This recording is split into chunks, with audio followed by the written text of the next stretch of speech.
earlier, we told you that February is American Heart Month. This weekend, students from the Texas Tech Health Sciences Center will teach life-saving first aid skills, including hands-only CPR. It's part of the Texas two-step Save a Life campaign, and a familiar face is joining the campaign. Hey, Dr. Ross here. I'm coming to Texas all weekend long. I'll be visiting some of the medical schools that are doing this great Texas two-step program to teach Texans how to save lives. We're going to hopefully break the national record of the most people taught how to do no breathing CPR. Let me explain what that is and what this is all about. We partnered up with Health Corps, which is our Great Kids Foundation, all the big emergency medicine groups in Texas, the Texas Medical Association. We're in 13 different parts of the state, all the big cities. 11 medical schools are helping us do this, and we hope to take these wonderful 750 volunteers and teach 10,000 Texans how to save lives. Now, here's the thing. Most people die in front of people they love, and heart disease is the #1 cause of death. 4 to 5 times you drop dead in your own home, and the chance of surviving goes up 2 to 3-fold if you don't learn how to do basic CPR. Now, everyone gets freaked out because they think they have to breathe in someone's mouth, and you might think you do that for someone you love, but when it comes down to doing it right, it's sort of hard.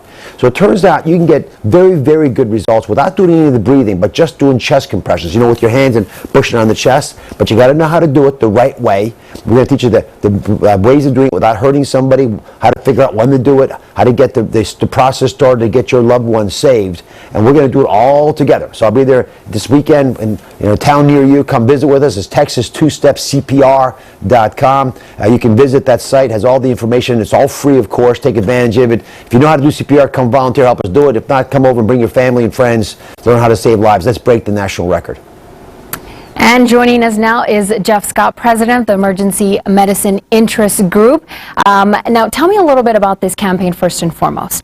All right, so this is the second annual statewide Texas two-step CPR training event. What we do is we go out to sites, public sites, and train members of the public on very basic CPR skills. It's very easy to do CPR, actually a lot easier than most people would believe, and so it just takes 5 minutes, short, family-friendly, easy training while people are out and about on a Saturday. Okay, now it's obviously very important for anyone to know how to do CPR. I was reading that most cardiac arrests happen inside a home. So this happens, when you're eating breakfast at night.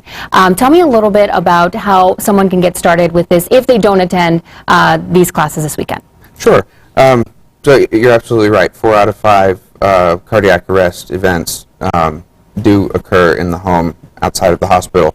And so basically, that's why we call it Texas two-step. There's just 2 steps to it. First, call 911. Second, just push hard and fast in the center of the person's chest until the paramedics arrive and can render further aid. Okay, now tell me a little bit of just breaking it down. Within that time that someone is going into cardiac arrest, a lot can happen to their body. Explain that. That's true. So when a person goes into cardiac arrest, they're not getting oxygen anywhere in their body, but most importantly to their brain. The brain's primary fuel source is oxygen, along with other nutrients, and so brain cells begin to die fairly quickly, as do heart cells. And so the blood actually has a reserve amount of oxygen in it, as long as we can keep it moving through the body. So we would teach people how to do mouth-to-mouth in conjunction with CPR. That's actually not what we do anymore. There's enough reserve oxygen in the blood so that if you just do the chest compressions, the brain and the heart muscle will keep getting oxygen for quite a while, long enough for the paramedics to show up. Okay, and sometimes someone isn't able to help them with CPR. I also read that I believe 95% of people who go into cardiac arrest die before even making it to a hospital.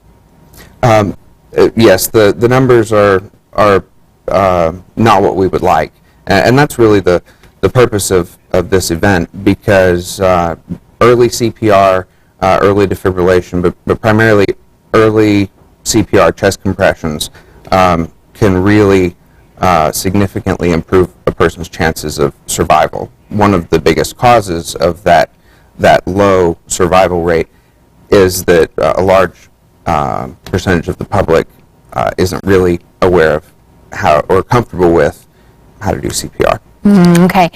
So tell me a little bit about the classes taking place this weekend, if people have a couple of minutes. You said 2 steps, so it shouldn't take very long for them to attend these classes. Shouldn't take much out of their weekend. But tell me a little bit about where they're being held and what you guys are the information you will be giving to people. Okay.